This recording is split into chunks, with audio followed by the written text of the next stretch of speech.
दोस्तों, आज हम पढ़ने जा रहे हैं linear higher differentiation equation with constant coefficient. ये आपका जनरल फॉर्मूला होता है और हम यहाँ a0 है।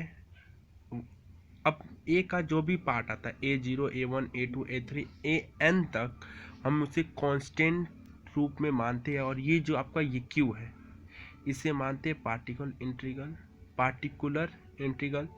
और आप देख सकते हैं यहाँ पर हमने इस डी बाई डी एक्स को डी माना है, मतलब ये D by D N Y by D X को हमने क्या माना, डी बाई डी एक्स को एन माना है।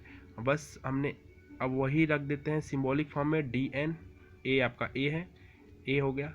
इसी तरह हम लोग जहाँ डी बाई डी एक्स है वहाँ पर अपना डी रखेंगे, डी रख देते हैं। और ये जैसे n-1 फिर n-2 ऐसे जैसे जैसे लिखा गया वैसे लिख देते हैं। ये आपका सिंबॉलिक फॉर्म है। सिंबॉलिक फॉर्म से हम एक्सिलरी इक्वेशन में चेंज करते हैं, तो यहाँ पर d की जगह पर m रख देते हैं। और a0 का मान जो होता है ये 1 होता है। तो हम a0 से मतलब होता नहीं है, तो हमारा मतलब होता है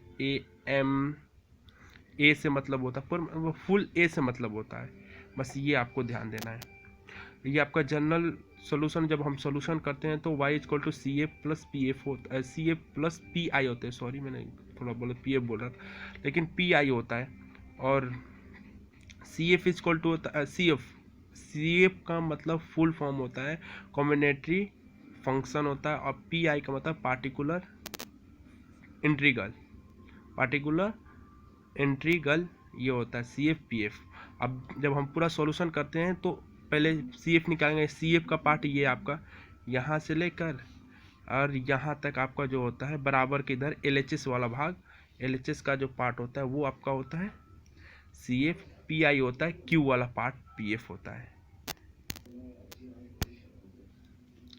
जनरल तौर पर हम लोग क्या करते हैं, ये यहाँ से लेकर यहाँ तक, मतलब ये जो कोस्ट में है पार्ट को हम FD मान लेते हैं। ऐसे थोड़ा कम हो जाएगा, लिखना भी कम पड़ जाता है। FD मान लेते हैं तो ये हम लोग का ये इक्वेशन एक आ जाता है, ये वाला इक्वेशन एक आ जाता है।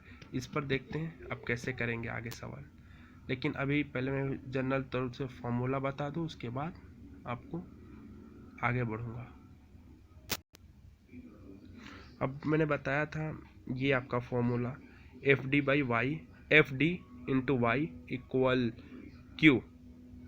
तो ये आपका Q होता है, पार्टिकल इंटीग्रल होता है, ये होता है CF होता है, ये PI होता है। और हम क्या करते हैं, इस फंक्शन को, ये जितना दूर है इसको हमने क्या करते हैं, इधर मल्टीप्लाई में तो इधर डिवीजन में हो जाता है, डिवाइड हो जाता है। तो हमने y = ये अपना फंक्शन रखते हैं। अब मानते हैं हम क्या माने, Q = e⁴ax मानते हैं। सवाल हल, जैसे ये फॉर्मूला ही अभी चल रहा है, लेकिन थोड़ा उसमें कुछ मानना पड़ेगा तभी आपको आगे पता चलेगा। तो हम ये मान लिया, देन तब क्या, देन y = ax e के पावर जो है ax है, और FD है ये आपका जो जैसे नीचे आता हो। तो हम लोग जब इसको हल करते हैं, इसका जब सॉल्यूशन होता है, ये एक फॉर्मूला आपको जनरल तौर पर याद रखना पड़ता है। ये आपका ओरिजिनल फॉर्मूला है यहाँ ये वाला, लेकिन ये आपको तो हमने बता रहा है सवाल का थोड़ा हल्का सा सवाल ये। तो ए का पावर x है, e के पावर ax। तो हम लोग क्या करते हैं, जो a है d के जगह पर आ जाता है। अब वो कैसे, तो आपको सवाल में पता चलेगा, क्योंकि ये आपका फॉर्मूला है, आता ही आता है। अब बाय द वे आपका हो इफ़, जब हम ये 0 के बराबर हो जाए, जब हमारा जो यहाँ पर होता है कांस्टेंट, बस कांस्टेंट यहाँ पर आएगा आपके डी के जगह पर, और कुछ नहीं आता है। तो जो कांस्टेंट होता है, कांस्टेंट रखने पर हमारा क्या होता है, FA = ये वाला पार्ट 0 हो जाता है।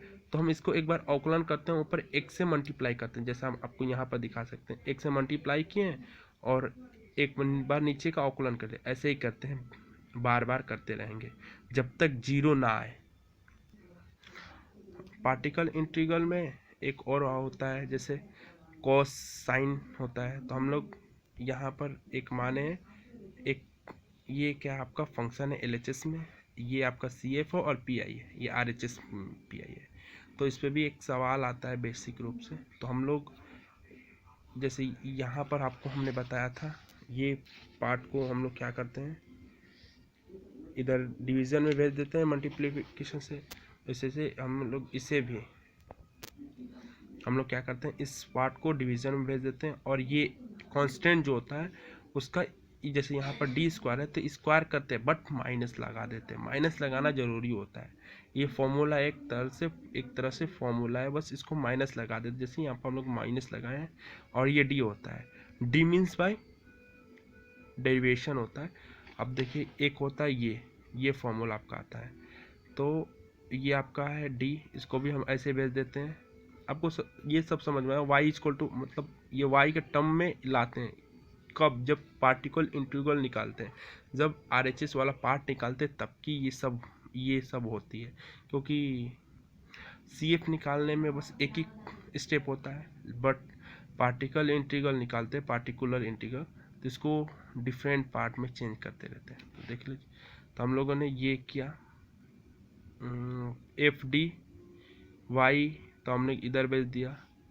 तो जब हम x होता है, x की जगह पर ये चीज़ रटना पड़ेगा, याद करना पड़ेगा, x माइनस एफ ऑफ, मतलब एक बार डिफ्रेंशिएशन करने के बाद हम क्या करते हैं, फिर उसका डिफ्रेंशिएशन करते हैं। वो जैसा है वो ऐसे रख देते हैं, डिफ्रेंशिएशन नहीं करते हैं।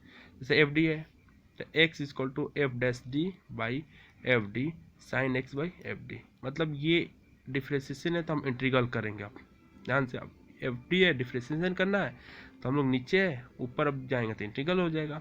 अब ये आपका